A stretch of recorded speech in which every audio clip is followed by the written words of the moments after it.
Nung 1 month si baby, pina-check up namin siya. So, naghanap kami ng panibago niyang pedya.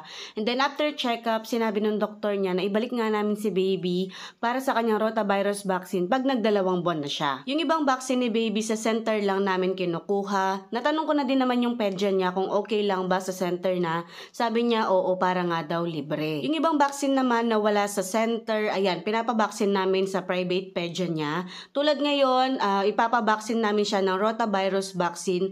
2 buwan nga pala si baby dito. Late ko lang na-edit at na-upload. Pero para na din may spread yung awareness para alam nyo yon, yung ibang nanay, mapabaksin din nila yung mga babies nila ng rotavirus vaccine. Kaya i-edit ko na din tong video na to para ma-share sa inyo. Kada punta naman namin sa pedya niya, ayan, tinitimbang, tinitignan kung lumaki na ba siya. Pati yung ulo, tinitignan. Tapos yung mata, yung dila, yung bibig. Tapos madalas din, tinitignan din niya yung private part ni baby. So, tinitignan siguro niya kung lumalaki yung balls kasi di ba parang nagkakaluslos yung ibang baby. So, chine-check din ni doktora yon. Grabe ang bilis talaga ng panahon, no? Tignan nyo, 2 months pa lang si baby dito. Tapos, ang liit-liit niya, ang cute-cute ngayon, 5 buwan na siya. So, malaki na si baby. Mga mommies and daddies, rotavirus vaccine ang best way to protect our babies against rotavirus disease. So, please, ipabaksin natin si baby ng ganito. 2 dose lang ito. 2.5 siya nung kami. So, depende sa doktor, depende din sa clinic. Yung iba 3 dose siya,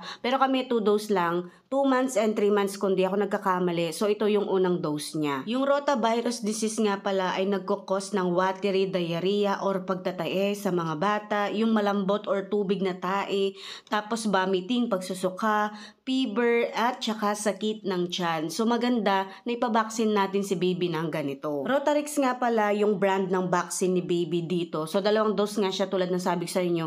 Yung iba 3 dose, tapos depende din sa price. Kay doktora 2.5, sa iba 3.5, 4.5. So, depende talaga sa doktor at sa clinic. Tulad na nakita ninyo, hindi ito tinuturo, kundi pinapainom kay baby. So, medyo matagal din yung pagpapainom kay baby. Hindi kasi pwedeng biglaan. Nga pala, bago nyo ipabaksin ng ganito si baby, huwag nyong busugin. Huwag nyong padidein kasi pwede siyang magsuka after ng vaccine. So, sayang naman. Ang mahal pa man din. And then, after din ng vaccine na to, bawal din siyang padidein. Mga 15 minutes, bawal siyang padidein para nga hindi siya magsuka. Kung wala pang 8 months si baby ninyo, ipabaksin nyo na ng ganito kasi pag lumagpas siya ng 8 months, hindi na siya pwede according kay doktora. Tignan ninyo, pinakaba ko ng anak ko. Kala ko kung ano itong nakita ko sa kamay niya. Yun pala, sinisip-sip niya yung kanyang kamay kaya nagkaroon ng ganyan. Chikinini ba yan?